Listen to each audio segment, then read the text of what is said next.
Bonjour, c'est Alphonse Dongo, journaliste économique et financier du Congo-Brazzaville.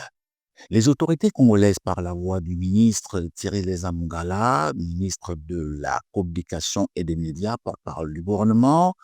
ont appris à la presse que Brazzaville avait finalement décidé de résilier le contrat de type bail amphithéotique qui liait la République du Rwanda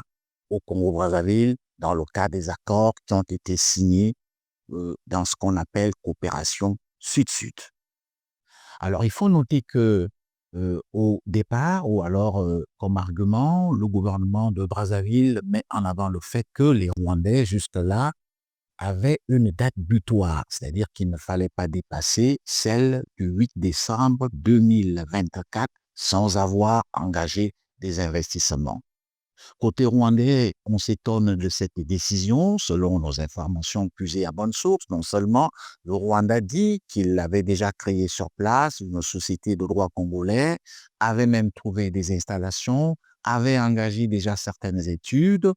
et le Rwanda se sent certainement étonné de constater que le Congo a décidé de résilier dans ce contrat sans en avoir été informé. Oui, c'est ce que Kigali dit, c'est qu'ils n'ont reçu aucune notification venant de Brazzaville en ce sens.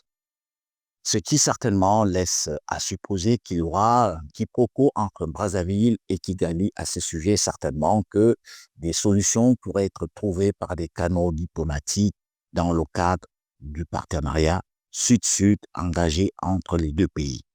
Alors, mais ce qu'il faut aussi quand même noter, c'est que à la même période, on a senti le Rwanda quelque peu à l'étroit, avec aussi son retrait au niveau de la communauté économique des États de l'Afrique centrale, sans qu'on en sache davantage, mais le Rwanda se plaint quand même de l'influence diplomatique, sinon du poids de la République démocratique du Congo, qui influencerait, entre guillemets, les autres États au point de faire que le Rwanda soit comme dans ses minuscules souliers. Mais ce qu'il faut surtout retenir dans le cadre, n'est-ce pas, de cette situation qui non seulement relève de la géopolitique, de la géoéconomie, mais aussi des influences manifestes de quelques grands lobbies qui sont engagés dans un camp comme dans l'autre, c'est que à l'est de la République démocratique du Congo, si vous suivez bien l'actualité, c'est que l'administration Trump a décidé d'engager ou alors de d'engager ou de soutenir toute initiative qui pourrait amener les deux parties, notamment les rebelles du M23 et le gouvernement de Kinshasa a trouvé une solution. Et pour cause, c'est que les États-Unis eux-mêmes lorgnent sur les mines de la République démocratique du Congo, notamment donc à l'Est. Et les Américains ne voudraient pas s'y installer dans un contexte certainement fait d'insécurité. Et aussi de l'autre côté, qu'on le veuille ou non, au regard de plusieurs rapports qui ont toujours été produits par les Nations Unies, c'est que le Rwanda lui-même, qui soutient, n'est-ce pas, les rebelles du M23, selon nos informations, il n'est pas évident que Kigali voudrait tout de suite partir de l'Est de la République démocratique du Congo. Alors, le problème aujourd'hui, c'est que si les États-Unis venaient à s'installer dans cette partie de la République, cela va certainement gêner Kigali, qui sera obligé d'une manière ou d'une autre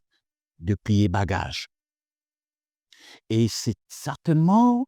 ce qui relève de grands enjeux géostratégiques qui font aujourd'hui que le Rwanda, de plus en plus, perd quelque peu la face au regard du déploiement, de la capacité de la diplomatie, pourquoi pas de la République démocratique du Congo, mais aussi des pays comme le Congo-Brazzaville, qui, on le sait, ont noué des accords de partenariat dans le cadre de la coopération Sud-Sud avec le Rwanda. Certainement, du point de vue géostratégique, se voit obligé, non seulement parce qu'il y a la pression américaine, mais aussi parce qu'il y a eu la pression des réseaux sociaux, de la société civile, de la presse, du monde politique, aussi bien du pouvoir que de l'opposition, n'est-ce pas, de mettre fin à ces accords, de dénoncer ces accords, notamment en ce qui concerne la location des terres aux entreprises rwandaises, surtout la holding Crystal Venture Limited, qui, on le sait, est une très grande société, le fonds d'investissement du Fonds patriotique rwandais, qui n'est autre que le parti de Paul Kagame au pouvoir. Est-ce que c'est pour cette raison que Brazzaville, pour des raisons de géostratégie, voyant les Américains qui sont en train d'avancer au niveau de la République démocratique du Congo, notamment qui lorgnent sur les mines de cette partie de la République sœur du Congo, Kinshasa, ont décidé de pouvoir remodeler leur façon de voir des choses, d'autant plus qu'on est quand même dans une période charnière. On avance inexorablement vers la présidentielle de 2026. Difficile d'en savoir davantage, mais une chose est sûre, c'est que les Américains veulent absolument occuper l'Est de la RDC pour exploiter les mines. Le Rwanda pensait y être pendant longtemps pour certainement aussi opérer de la même façon, en sachant que les possibilités d'arriver à Kinshasa, comme ça a été le cas en 97 avec Nzé Laurent Désiré Kabila, paraît quand même assez réduite, tenant compte du fait qu'aujourd'hui, on est dans un monde très mondialisé, très numérique, où les gens sont informés en temps réel de tout ce qui se passe, tenant compte aussi du fait que même l'administration Trump, c'est-à-dire les républicains, ne sont pas comme les démocrates qui ont soutenu le Rwanda dans les moments très difficiles et qui ont justement accompagné le Rwanda dans cette entreprise jusqu'à Kinshasa le 17 mai 1997, lorsque l'ABDL a fait son entrée. Il y a donc lieu de penser qu'aujourd'hui, le Rwanda se trouve quand même dans une situation qui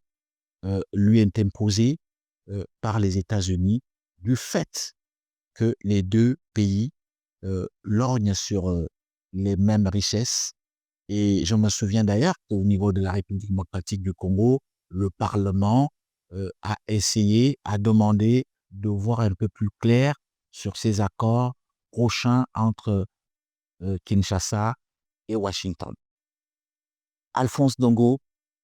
journaliste économique et financier du Congo-Brazzaville, je vous prie de vous abonner à notre chaîne Alphonse Dongo TV. Likez, partagez, abonnez-vous pour être davantage informé sur le monde économique, des affaires et des finances.